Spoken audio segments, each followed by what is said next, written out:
Welcome back, everybody. Today, we're going to be taking a deep dive into rapport.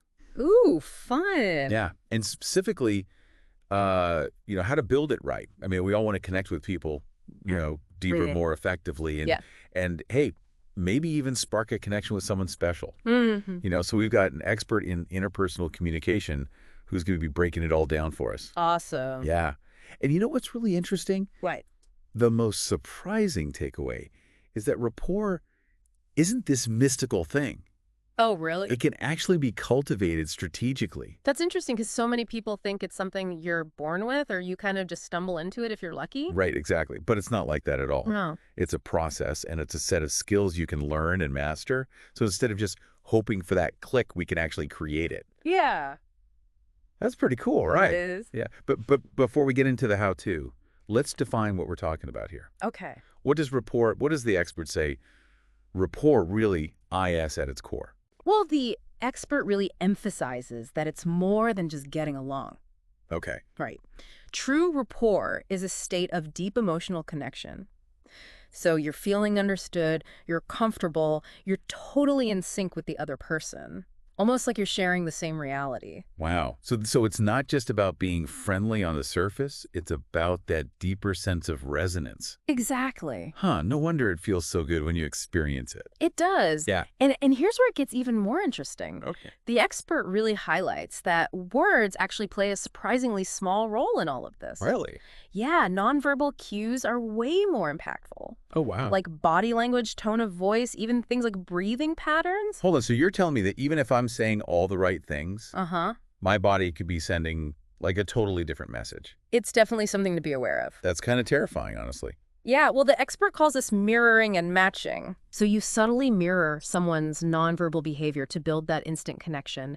And they even share this story about observing someone's emotional state before even interacting with them. Oh, wow. So just by noticing these cues, they were able to tailor their approach for a much smoother, more positive interaction. That's incredible. So it's almost like you're doing a little recon before you even say hello, Right. gathering intel to make sure you're on the same wavelength from the start. Exactly. I love that. Okay, so we've got this foundation of nonverbal communication.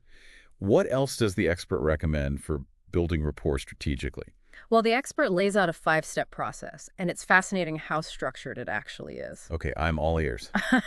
5 steps. Let's hear them. All right, step 1 is all about defining your outcome. Okay. And before you're thinking, well, duh, I want them to like me, the expert emphasizes that every interaction has an outcome. Right. Even if it's as simple as just making someone feel more included, you need to be crystal clear on what you want to achieve. Yeah, I'm already seeing the value in that. Yeah. If you don't know where you're going, any road will get you there, right? Exactly. Okay, so step 1, define the desired outcome. What's next? Step 2 builds on what we were just discussing, mastering nonverbal communication. Okay. This is where that mirroring and matching technique comes into play.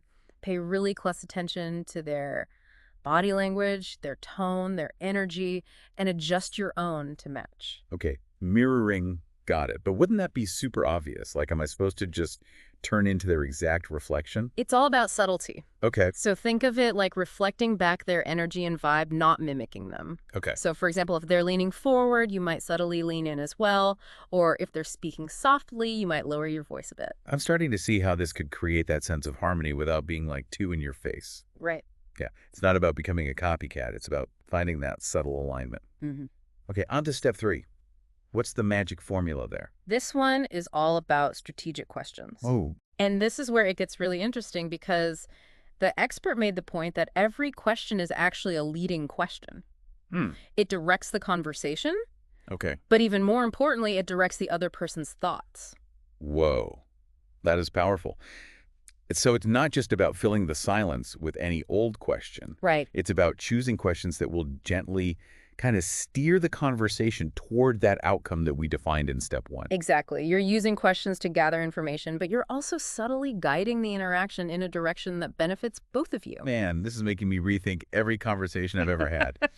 Okay, what's next? All right. Step 4 is perhaps the most powerful. Okay. It's all about evoking and anchoring emotions. Okay, now that sounds intense. Anchoring emotions. What does that even mean? So it's about using pointed questions to bring forth specific emotional responses in the other person. So think about it. You ask someone about a time they felt incredibly happy, and as they're describing that feeling, you subtly anchor that positive emotion to yourself, maybe with a gentle touch or a certain look. And their brain subconsciously starts linking those good feelings with you. So later on, even if you're not talking about happy memories, Yeah. repeating that gesture or that look could trigger those same good feelings. Exactly. That's wild. Okay, on to the final step. What's the grand finale of this rapport building process? Step 5 is about taking action with confidence. Okay. Once that rapport is established, don't hesitate. All right. Whether it's asking for a date, closing a deal, or just deepening the connection act on your desired outcome. So all that buildup leads to this decisive moment. Yes. No second guessing, no hesitation, just going for it. I like it. Exactly. Hesitation can actually break rapport, so confidence is key. But the expert did warn us about a potential pitfall here, Yeah. the best friend syndrome trap. Best friend syndrome. Okay, now that sounds like a story I need to hear. What is that all about? So it's when you get so good at building rapport, at evoking those positive emotions that you become the go-to confidant, Oh, the shoulder to cry on, but never the romantic interest. ouch, been there. The dreaded friend zone. How do we avoid that fate? The key here, as the expert explained, is to make sure you are anchoring those positive emotions to yourself, Okay, not just evoking them and letting them float around. right. So it's about being a source of those positive emotions, not just a facilitator. Exactly. And then when the time feels right, making your move confidently. Bold strategy. It is. And the expert also had some fascinating insights on flirtation, which builds on all of this. Oh, really? Yeah. What I found fascinating is how the expert framed flirtation. Yeah. It's not about those cheesy pickup lines or playing games. Yeah. It's about the art of evoking those positive emotional responses. So it's about genuinely making someone feel good. Exactly. Understanding what makes that person tick. Hmm. Maybe it's their sense of humor, maybe it's their intelligence or their passions. And then you playfully mirror those qualities back to them. Playfully mirroring. I like that. You're showing appreciation, but you're adding in your own unique spin. So you're acknowledging those qualities and validating them, but in a way that creates that spark. Now, the expert also emphasized accountability. Okay. If you're not seeing the results you want, Yeah. don't blame the other person. It's on you to refine your skills and practice consistently. That's a good reminder because it's easy to get discouraged, Yeah. when you're putting yourself out there. But Yeah. like any skill mastering rapport takes time and effort. Absolutely. And the expert suggests starting with low-stakes interactions. Okay. So think about those everyday encounters you have with like baristas, cashiers, wait staff. Right. Instead of just going through the motions, Yeah. use those interactions as mini rapport-building exercises. So even those brief encounters can be opportunities to practice those skills. Exactly. Especially those nonverbal cues we were talking about, like mirroring and matching. Precisely. It's about being present and aware in every interaction, noticing those subtle cues and responding in a way that builds connection, Right. even if it's just for a moment. That's really shifting my perspective. It's not just about those big, important conversations. It's about bringing that intentionality and that awareness to every interaction, no matter how small. And remember what we were discussing earlier, those strategic questions. Yeah. Even in a casual conversation, every question is a leading question. Right. The expert actually gave some great examples of how you can smoothly transition from casual conversation to more pointed questions that deepen the connection. Oh, I definitely need to hear those examples. Give me all the insider tips. All right, so let's say you're chatting with someone about their job. Okay. You could casually ask, do you ever date anyone at work? Okay. See, and that naturally segues into a conversation about relationships. Smooth transition. And then what? How do you keep that momentum going? From there, you could ask something like, what was the best boyfriend you ever had? Or even more pointedly, what characteristics made you feel really good about yourself in that relationship? Okay, that last one is powerful. Yeah. Because you're not just asking about their ex, you're asking about what makes them feel good, Exactly. which takes the conversation to a much deeper level. And to answer that question, they have to tap into those positive emotions, Right. which, as we discussed earlier, you can then subtly anchor to yourself. This is blowing my mind. It's like you're hacking into the emotional code of human connection. But what about those times when things aren't going so well? Yeah. Like, what if someone's in a bad mood or they just start unloading all their problems on you? Well, the expert emphasized that you don't have to be anyone's emotional punching bag. Right. If someone is consistently negative, you can absolutely choose to disengage. Okay. But a skilled communicator can sometimes turn those negative conversations around. So how do you do that? How do you navigate those choppy waters and steer the conversation back to a more positive place? It takes practice and finesse, but the key is to acknowledge their feelings without getting sucked into that negativity yourself, Okay. and then gently redirect the conversation towards something more positive. So you're being empathetic, but also setting healthy boundaries. Exactly. You're not dismissing their feelings, but you're not letting their negativity define the entire interaction. Now, there was one more important point the expert brought up. Okay. The difference between short-term connections and building long-term rapport. I am curious about that distinction. Is there a different approach for each? So in those early stages, you're the one driving the interaction. Okay. You're using your skills to achieve a specific outcome. Yeah. But for a relationship to last, there has to be compromise, shared outcomes, a more balanced dynamic. So it can't just be one person doing all the work or constantly leading the interaction. Right. There has to be a sense of reciprocity. And what's interesting is that the expert said that even in long-term relationships, you can still use these rapport-building skills to navigate different situations and keep that spark alive. So it's not just about that initial attraction phase. It's about continuously using these skills to foster understanding and connection over time. Exactly. It's about understanding each other's realities, meeting each other's needs both emotionally and practically, and finding ways to stay in sync even as you both grow and change. This has been so eye-opening. I'm realizing that rapport is so much deeper than just getting someone to like you. Right. It's like a fundamental skill for creating meaningful connections in every area of life. And, we've been talking a lot about these face-to-face interactions. Yeah. But what about those times when you don't have the benefit of body language? Right. Like when you're talking on the phone. That's a great point. Does the expert have any advice for navigating those situations? Yeah. So we're talking rapport on the phone, no body language to work with. Did the expert have any tips for how to build that connection when you're only hearing a voice?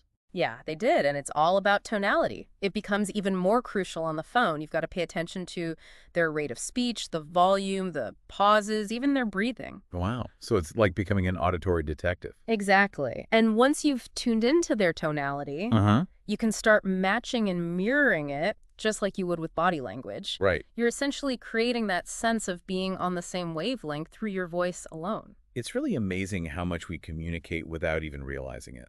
It is, and don't forget, every question is still a leading question. Even on the phone, you can still guide the conversation and deepen that connection through those strategically chosen questions. Before we were talking about approaching groups of people that can feel so intimidating.